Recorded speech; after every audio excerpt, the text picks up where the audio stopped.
In the air. Não sei cantar. Galera, olha só. Bom dia, boa tarde, boa noite, sei lá, né? Vai que, né? Não sei que horas você está estudando aí. Então, olha só, galerinha. Hoje a gente vai começar aqui o nosso capítulo 12, tá bom? A gente vai começar a falar sobre nossas plantinhas, Olha só como é que eu tô lindo aqui no meio dessas plantas todas. Esse capítulo 12 ele é bem tranquilo, tá? A gente vai falar só sobre a diversidade dessas plantas, um pouquinho sobre cada uma. Ele é bem rapidinho, não dá muito estresse. Para o próximo capítulo a gente focar mais nas partes das plantas, beleza? Vamos começar aqui já falando o seguinte. A gente tem dois tipos, tá bom? Dois tipos básicos de planta. As criptógamas, isso tem na sua página 156, desculpa, não falei a página.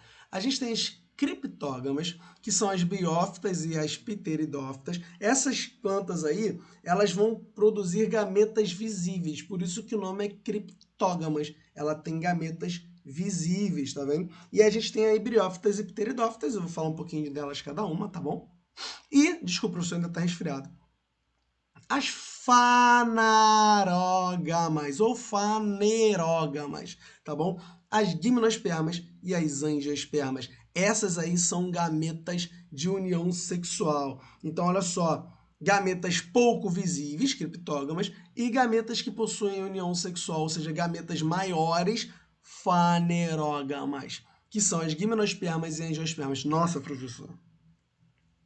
Só nome bizarro. Como é que tu aguenta? Biologia é linda, gente. Biologia é linda. Relaxa, vai dar tudo certo. Vamos começar com as criptos. Página 158. A gente vai começar com as briofitinhas, que são conhecidas como musgos, galera. E os musguinhos que a gente vê por aí, aqueles musguinhos que tem no cantinho da calçada, que sobe na parede, às vezes, na parede, às vezes até dentro de casa, tem uns cantinhos assim que ficam mais úmidos, perto do tanque ali, onde sua mãe lava roupa, né? Que às vezes cresce um musguinho ali, tá? Eles são plantas avasculares, ou seja, são plantas que não possuem vasos condutores. Eles não têm nem xilema nem floema. Eu vou falar sobre esses vasos condutores mais na frente, relaxa, tá? Mas a forma com que eles passam água é uma célula passando água para outra célula. Então, assim, vai direto, desse jeito. Então, a planta não pode crescer muito. Um dos motivos delas serem pequenininhas, né? O motivo principal para elas serem pequenininhas são que elas são assim, fofinhas, alegres, pequenas e sem vasos condutores. Sem vasos condutores eu não consigo crescer. Entenderam? Então, se eu não tenho vasos condutores, eu não consigo levar os nutrientes do solo, por exemplo, até as minhas folhas que estão lá no alto. E aí eu tenho que ficar pequenininha. Ah, professor, isso quer dizer que a grama... sempre tem essa pergunta. A grama, ela é uma briófita? Não. A grama é uma gramínea, tá? É diferente, totalmente diferente. Olha só, se você pegar um pedaço de grama e pegar um musgo, você vai ver que o musgo é desse tamanho, a grama é desse tamanho. E assim, quando eu digo pequenininha, é pequenininha mesmo. Os musgos são no máximo, o maior musgo assim, 2 centímetros. É muito pequenininho, tá bom? Então tem uma diferença aí bem legal, beleza? Bem de tamanho. Outra galera que também faz parte desse grupo são as hepáticas. Essas hepáticas aí, elas vivem muito em ambientes de aquáticos, tá? Outra coisa que vai ter nas briófitas, elas vão ter 3 nominhos de coisas legais. Olha na página 158 lá embaixo. A número 1 ali, ó, que está apontando, é o filóide. É uma pequena lâmina, parece uma folha, serve para fazer a fotossíntese. O cauloide, que vai ser o eixo onde vai ficar preso as filóides, que não é um caule, é um cauloide. E o número 3, o rizoide, tá bom? Que são as estruturas que, além de fixar o vegetal, vão absorver os nutrientes e água e sais minerais que estão ali em volta. Uma coisa que é muito legal dessa galera aqui é que elas precisam de água para a reprodução. Então, a primeira característica, não tem vasos condutores. Segunda característica, eles não têm folha, caule e raiz. Eles têm filóides, cauloides e rizoides. Terceira condição, precisam da água para a reprodução e por isso eles sempre vão ficar muito perto de lugar com água. Então, se vocês podem podem observar, onde tem mais musgo são lugares muito úmidos, onde eles conseguem se reproduzir de boa, entendeu?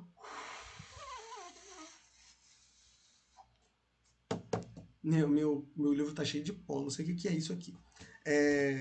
O meu vizinho tá fazendo obra e fica caindo a obra dele aqui na minha casa. Bom, uma coisa que é legal também, que na água vai ocorrer o encontro do gameta masculino no feminino. A gente está muito acostumado a ouvir falar, por exemplo, de espermatozoide, por exemplo, ele sai nadando e vai até o óvulo.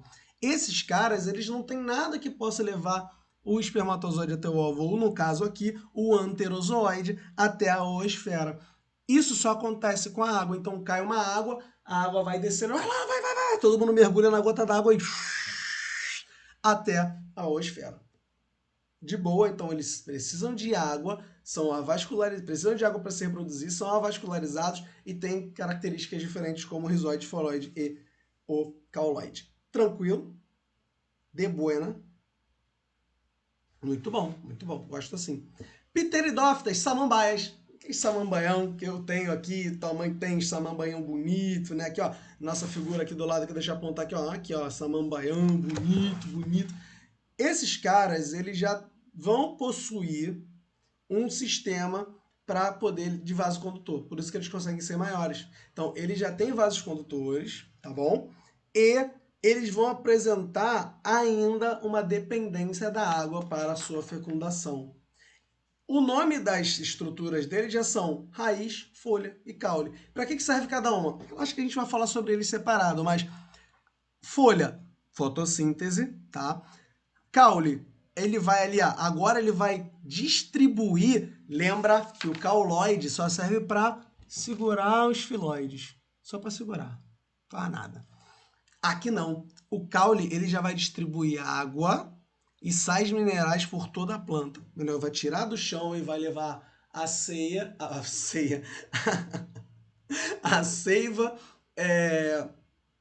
para a seiva bruta para a folha fazer a fotossíntese e transformar em seiva elaborada, tá bom? E também vai distribuir água para toda a estrutura da planta. Então lá, aqui a gente aprendeu seiva bruta, né, que é a seiva que sai da raiz e vai para a planta, vai para a folha, e a seiva elaborada, que é depois da fotossíntese rica em açúcares, que sai da nossa amiga folhinha e vai para nutrir a planta inteira.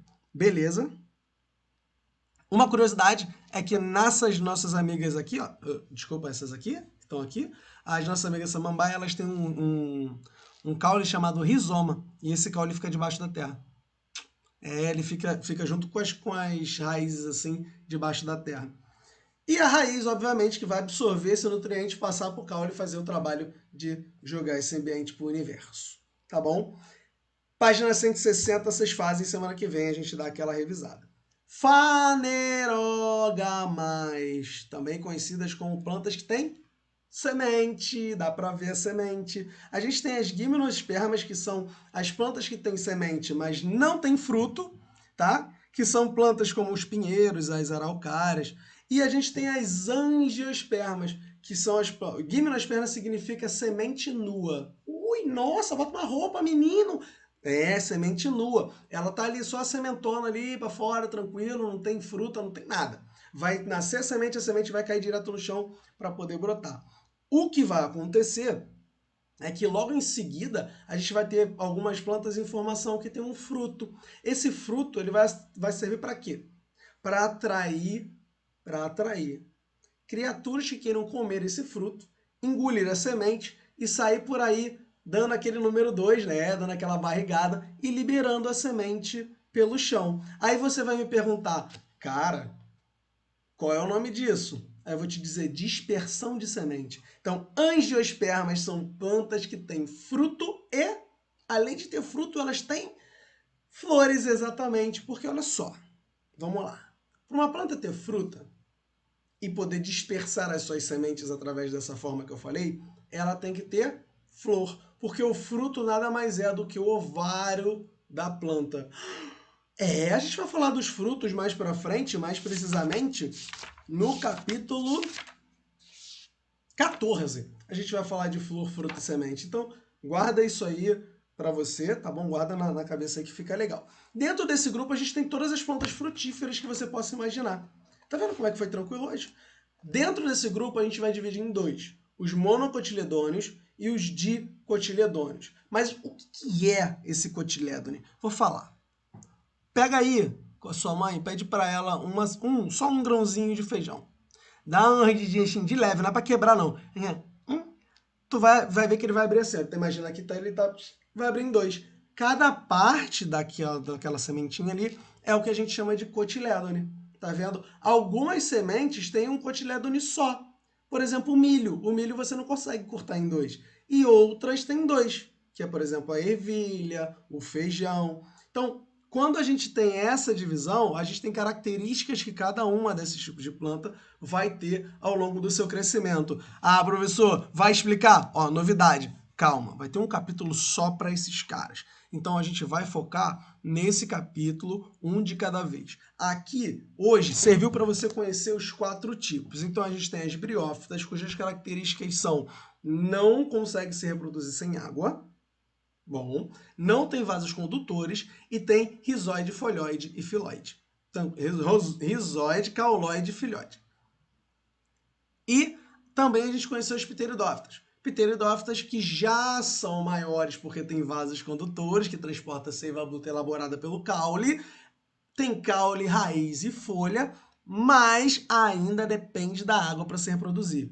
Beleza? Logo em seguida a gente vai ter as gimnospermas. Esses caras já não precisam mais de água para se reproduzir, fazem a sua semente através de polinização, faz a sementinha lá, junta o masculino com o feminino, a gente vai falar de polinização também, e cai a semente no solo. E as angiospermas, que tem um processo legal de polinização, cujo o ovário, depois que rolou a fertilização lá dentro, o ovário vai se transformar num fruto e esse fruto vai guardar as sementes para que alguém venha, coma e disperse por aí. O que vai ficar na vida de vocês agora é pensar qual é o tipo de animal que dispersa o abacate. Imagina o estrago, né? Não, vou te falar, o abacate é uma das sementes que a gente hoje em dia só consegue ter na natureza porque o ser humano começou a plantar, já que as criaturas que comiam e dispersavam o abacate já morreram. Por exemplo, a preguiça gigante. A preguiça gigante era uma das criaturas que comiam manga e abacate, conseguiu engolir literalmente. Hoje em dia, alguns morcegos, por exemplo, eles pegam a manga e saem comendo a manga e aí, de repente, eles deixam a manga cair sem querer. A manga cai sem querer num lugar e ela começa a brotar e fica feliz. Olha só que coisa legal. E ela começa a crescer. Galera, página 163, tá bom? 166 também e 167 para vocês de dever de casa. O tio 2P quer te dar um grande abraço, mas não pode, então fica aqui um abraço virtual, um grande beijo virtual para vocês. Tenham um ótimo dia. Qualquer dúvida, lamúria e reclamação, chega lá no grupo do Zap e a gente troca uma ideia. Um abraço, galera. Bom final de semana.